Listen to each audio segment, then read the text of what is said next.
itself is hardy, and it's quite adaptive, and it's quite strong, and it can survive a lot of harsh conditions.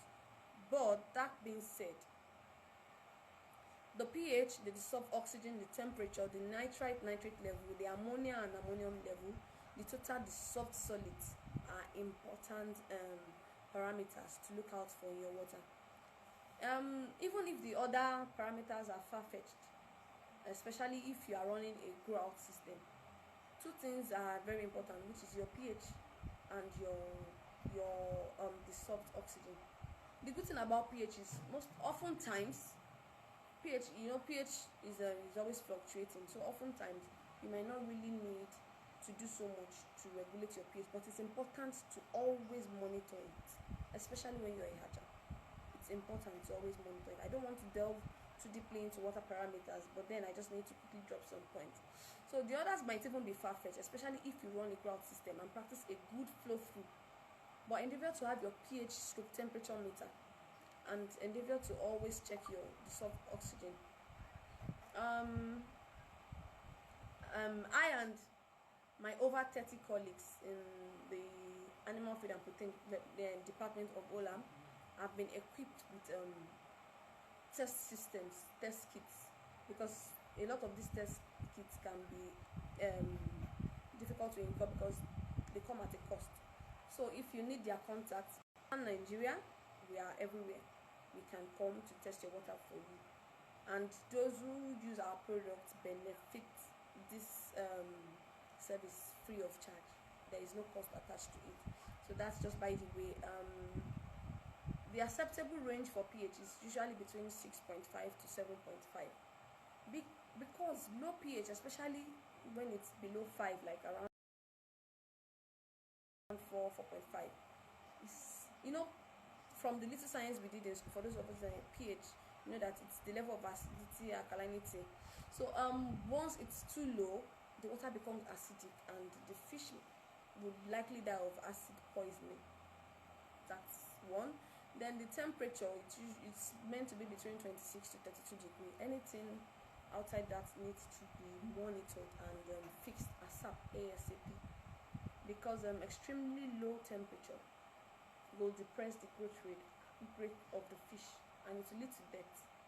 When the temperature is too high, the oxygen becomes insoluble, and you know what happens again when there is not enough oxygen.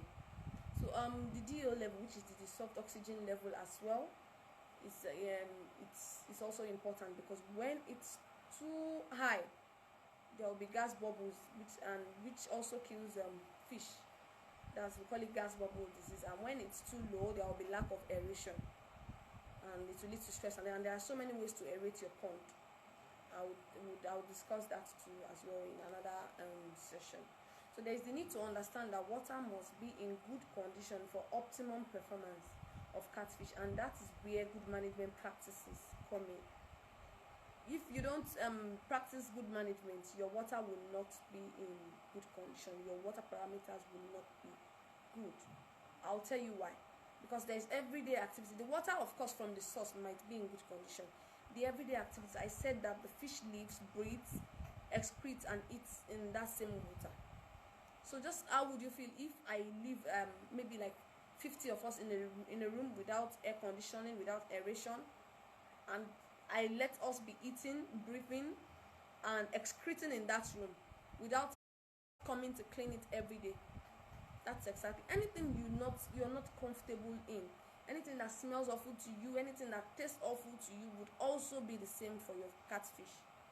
In as much as they are hardy, they are also very sensitive. So I've said that there is the need to understand that water must be in good condition. So that is where management practices come in. And in another session, so we'll be discussing best aquaculture practices. We will talk extensively on management practices in aquaculture and catfish farming. Then comes, after those two, that is when feed and nutrition comes in. All three are important, but they come in stages. So if you've ruled out, for instance, you have a problem on the farm. If you've ruled out the genetic combination of the fish, the source of the fish, you've ruled out the water and the management practices, then you can now begin to think about the feed and the nutrition. So it's after the 2 points above have been settled that you can now come to feed and nutrition. This also is another topic that has to be treated separately for in-depth understanding. Feeding and nutrition of fish is another science on its own. Just as food and nutrition is to man, so is feed to animals, and of course catfish.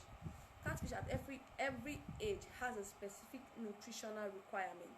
Just like you feed your new babies with special formulations containing lots of protein and fortifications, your fish seeds need specially formulated hatchery feed, and they come in varying SKUs. Like powder, we have the 0.1 mm down to the 1 mm and even 1.5 and 2 mm.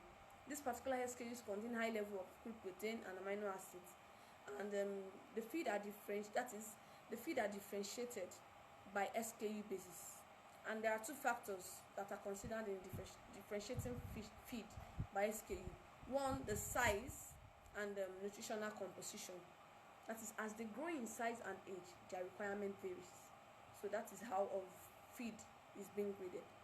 Then your pocket also determines the feed that you will use, because feed can be classified on economic categories, namely the premium, the standard, and the economy. And they are like a there is this thing intersection that we did in set. There is an intersection in as much as this is the premium feed, this is the standard feed, this is the economy feed. They are intersected because at some point the farmer would need one, most of the time, especially any farmer who is playing in the standard and the economic sector. At some point you might use the standard feed, at some point you might use the economic feed. We'll be discussing this when we talk about feed and nutrition. So Olam Feed Mill provides 3 brands of fish feed to satisfy all categories, and they can be found in your local market. We would have a discussion on feeds, like I said, while I'm available in my DM to answer any inquiries as to accessibility, availability, sales, and partnership for the feed and nutrition aspect of it.